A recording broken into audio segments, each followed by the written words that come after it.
Hello, I'm Jim Cornwall, and this is the WalkingPost.com podcast. WalkingPost.com is the news website dedicated to walking, with all the latest on gear, books, events, health, trails, fitness, festivals and more. This podcast is number 38, and it's going out on December the 12th. Not enough shopping days left for anything that takes a couple of weeks to send. Here in this part of Scotland, it has been a wet and wild week, again. And I think the warranty on our new camera will have run out before we even get to use it. Because it's been miserable, that combined with having to park even further away from the stores is not a good combination. I even also lost my baseball cap in the wind. I've had them blown off before, but always retrieved them. The only time I did ever lose anything, it was quite comical. I was doing a hike in Switzerland, and it started to rain, and it was very windy. And I took out my plastic cagoule, if that's even a word anymore. Anyway, my plastic jacket with a hood, took it out of my backpack, turned around to put it on, and the wind caught it. It looked like a balloon, and then it was ripped out of my hands, and it took off. I did run after it, thinking it's got to stop eventually, and it did, halfway up a pine tree. I stood waiting for the wind to drop and threw a few sticks at it, but it was still there when I gave up. So when the wind died down, either someone got a free jacket or they looked up at a tree and thought, how the heck did that jacket get up there? Fortunately, it was cheap. So let's take a very brief look at December the 12th. It's Gingerbread House Day. I tried to make one of those with my son once, and it looked like one of those ancient ruined churches. It's the birthday of Edvard Munch and Frank Sinatra. Last week we had a conversation with the author Linda Åkesson McGurk, and this week we're getting in the mood for the big walking festival that happens once every 5 years, EURORANDO, which takes place next September. Before we do get going, if you do have news, guest ideas, or subjects to cover, or comments, or if you want to advertise, please do get in touch via walkingpost.com, or you can just email me, jim@walkingpost.com.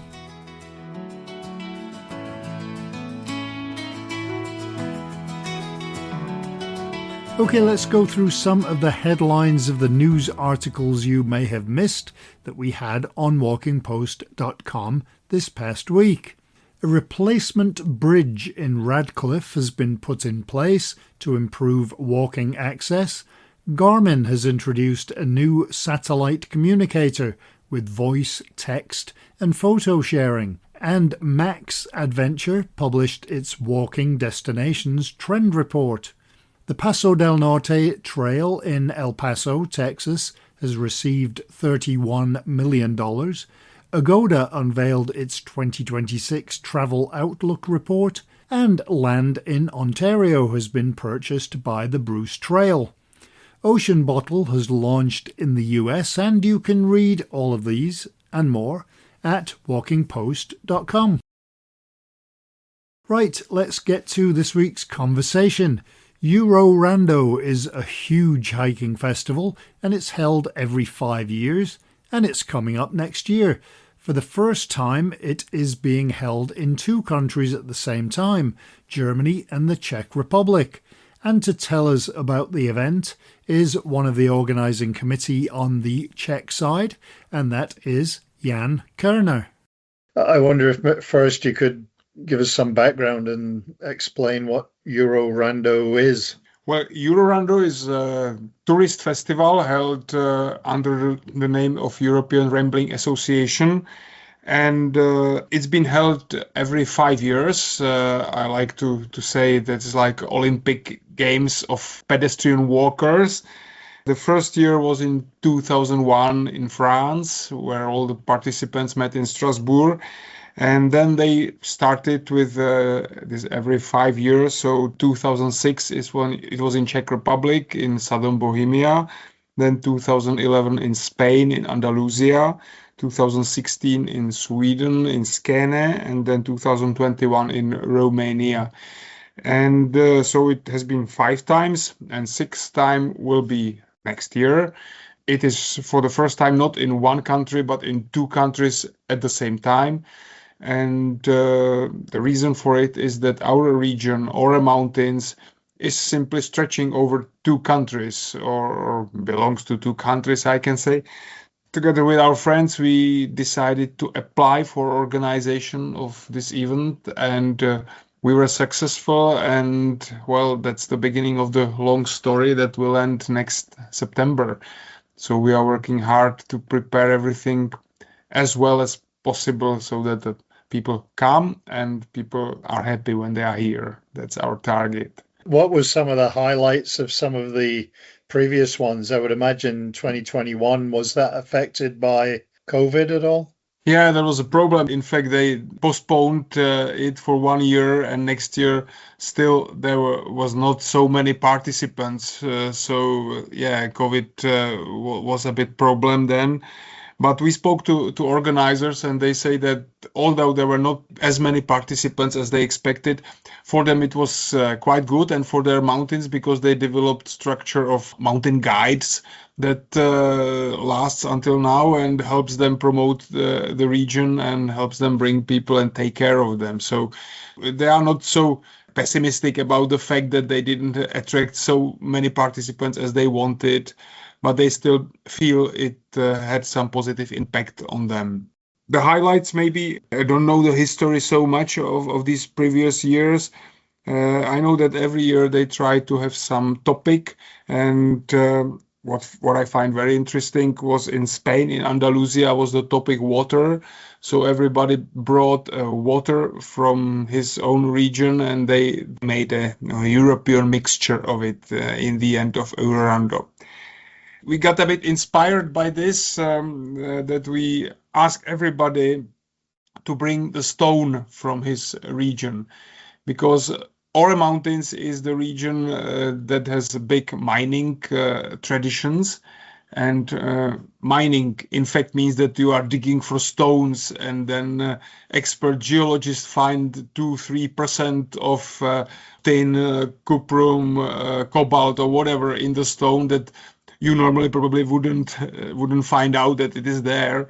So digging for stones is what defines our mountains, and we decided to build a big memorial to EURORANDO consisting of many stones that each of participants will bring from his home, and we will provide the big like empty net statue and create so the stone heart of Europe on the border between Czech Republic and Germany, so very close to border. We will create this stone heart. Everybody will create it. Each participant will take part in creating it. So this is a bit inspired by this water idea from Spain. Nice. Yeah, you mentioned the fact that it's kind of like the Olympics or the World Cup. It's every 5 years. Why is it only every 5 years? It seems like it would be a fantastic thing to do more frequently. I think that's because it's so big. That's the idea is to attract at least 5,000 participants, and these are the people who have to take their holidays, come for a week, and I don't think they would be willing to do it every year. They have to present it to their families and explain to them that this week is EURORANDO. I believe that when it's once in 5 years, that makes it really unique, and perhaps easier for people to organize it, to take part in it. So that's maybe the idea that was behind doing it only once in 5 years. Right. There's lots of walking festivals everywhere. I mean, there are dozens of them in the UK alone, and Netherlands, Germany, everywhere seems to have a walking festival. What's different about EURORANDO? Is it simply the scale of it? Well, I think the scale is quite important. The scale is really big, and it's kind of shopping window for European Association that tries to connect all the walkers, pedestrian, hikers from Europe. So they found that it is that there has to be something that will be like on the top of everything. And of course, our task as organizers is to make it unique for the participants. The scale is important. What we find unique for exactly our EURORANDO that we are organizing is that the cross-border character of it. So because it's on the border of two countries, we hope to present our region together for two countries. As we say, two countries, one paradise. It's our motto. That makes it also a bit unique, that in fact you will find out, hopefully, that the borders have almost vanished here, so that we can walk freely from one country to another. So this might be also, I think, attractive for participants from the other countries. How many people would EURORANDO usually get, and where do they come from? Is it just within Europe, or do you get people from everywhere? There has been done a statistic, I think the most precise statistic did they in 2016 by Sweden, and most of the participants are coming from Europe. I think not exclusively from Europe. There were also some people from outside Europe, but mostly it is oriented to Europe.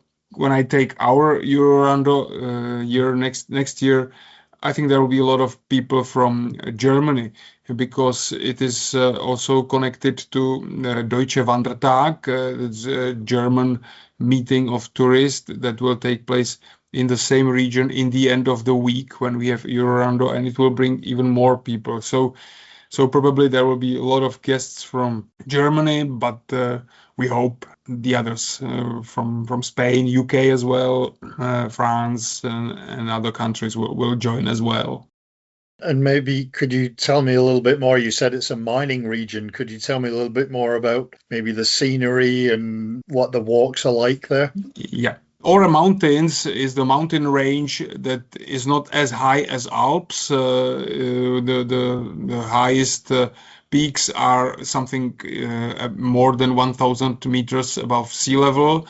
There are a lot of walking possibilities. There are, I would say, less rocks and more like hills. It is difficult to say why we think it is so nice. We believe it is really one of the nicest places on earth, but it's difficult to explain. Maybe one little detail might give you an insight. 30, maybe 40 years ago, it was we had big problems with pollution of the air, and most of the woods died out. So it was like gray land. But we survived in renovating the woods, and now I think when I look from perspective of Czech Republic, we have the nicest woods from all the mountains, because they are almost new, because they just started from the beginning in 70s, 80s. So we have really nice woods there. And as I said, nice walking paths and nice neighborhood. Yeah. Could you tell me something about some of the events that are planned for during EURORANDO 26? Yeah, the basic event are the walks, the pedestrian walks.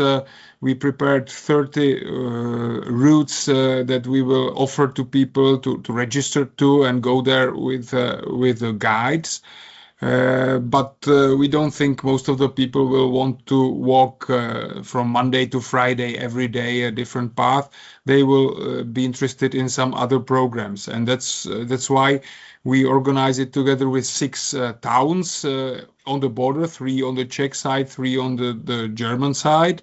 And these towns offer the program for participants, concerts, exhibitions, various attractions to give to people program either in the evening, but also during the day when you will not want to walk every day.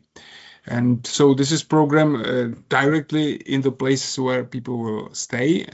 But we have also prepared, let's say, 3 other extras. One are 5 bus tours. So every day there will be 5 bus tours to more distant places in Ora Mountains.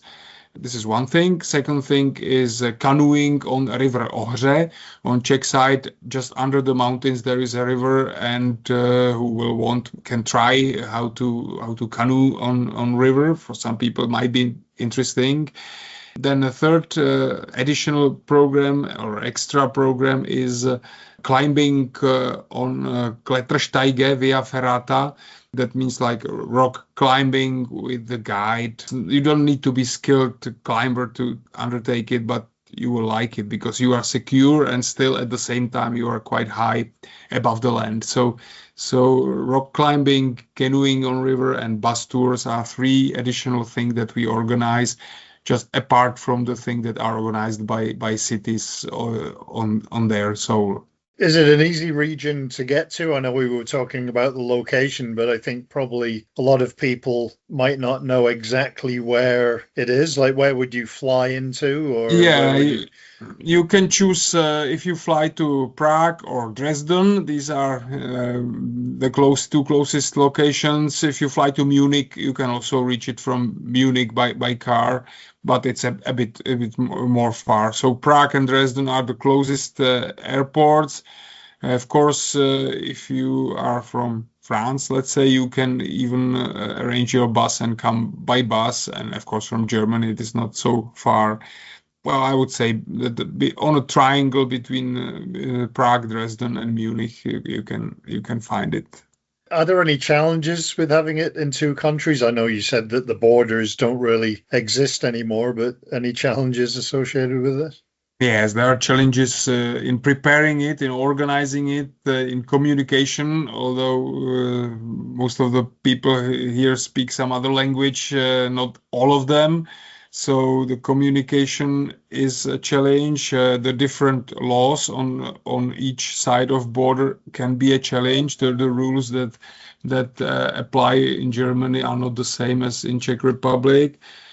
We must admit we are different in our feelings. Our German friends like to prepare everything in a very detailed way, while on the Czech side we are better in improvising. So we solve the problem as it comes. So it is for both sides not so simple to do things together, to prepare things together. But if it's all based on friendship, it is possible to be done.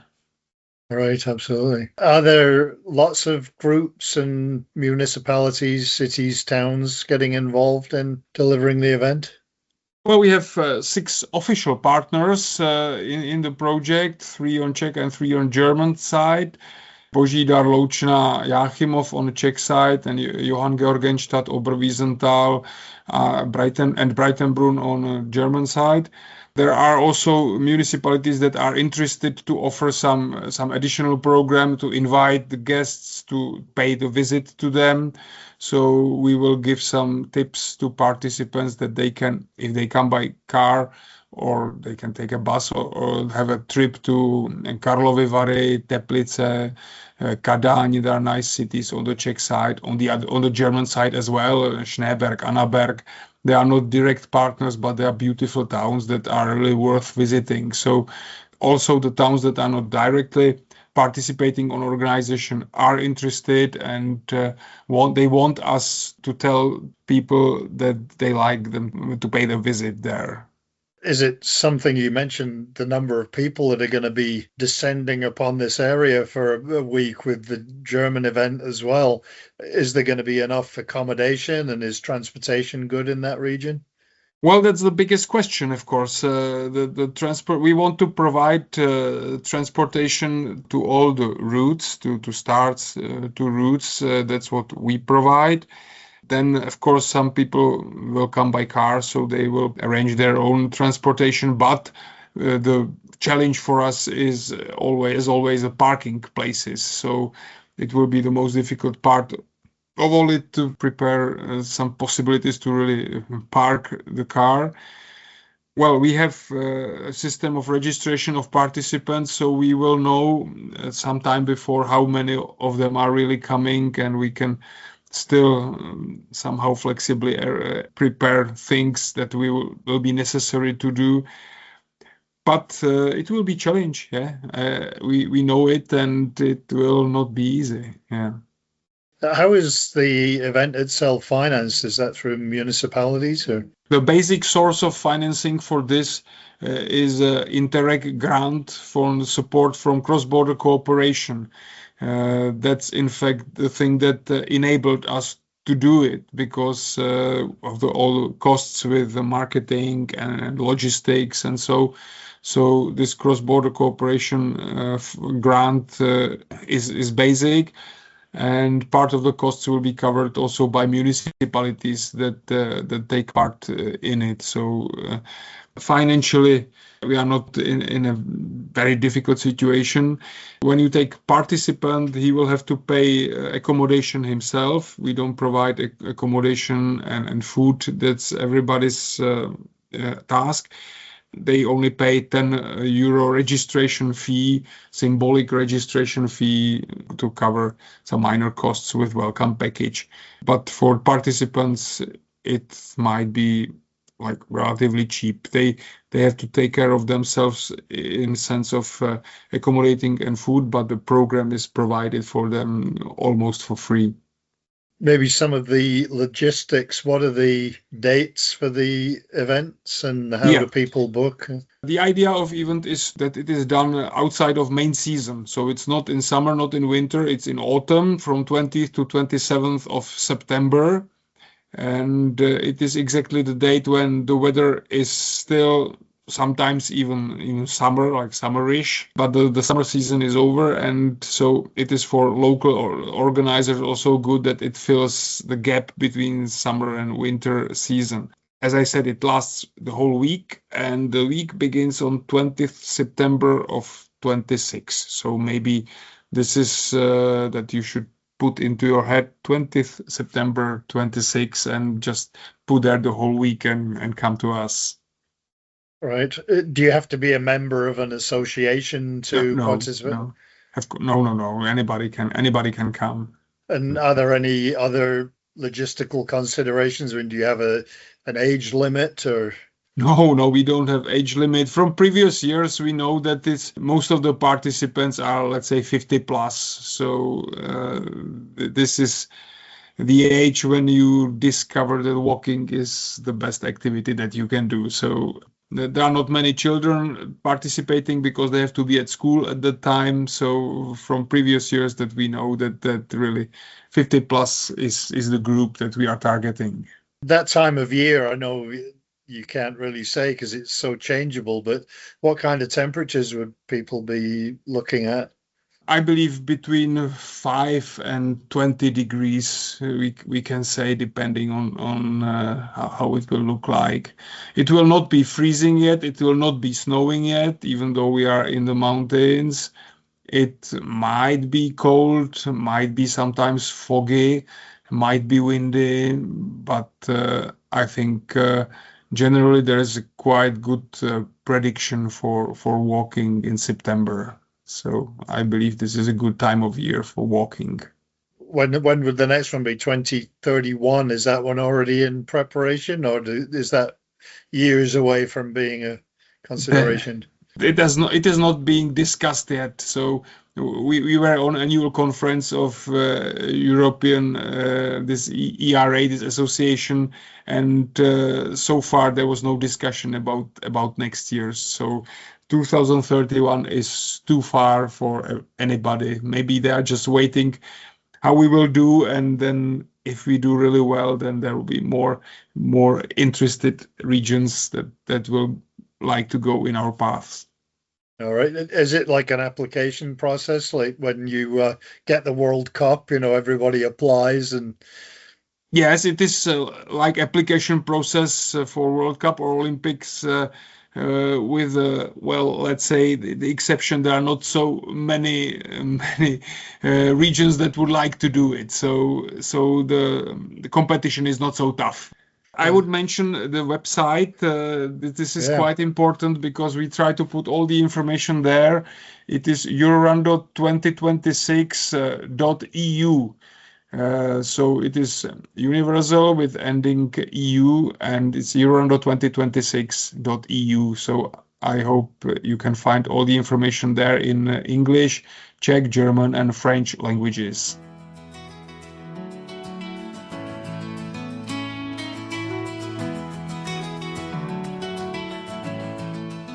So yet another conversation where I just want to go and do the walks.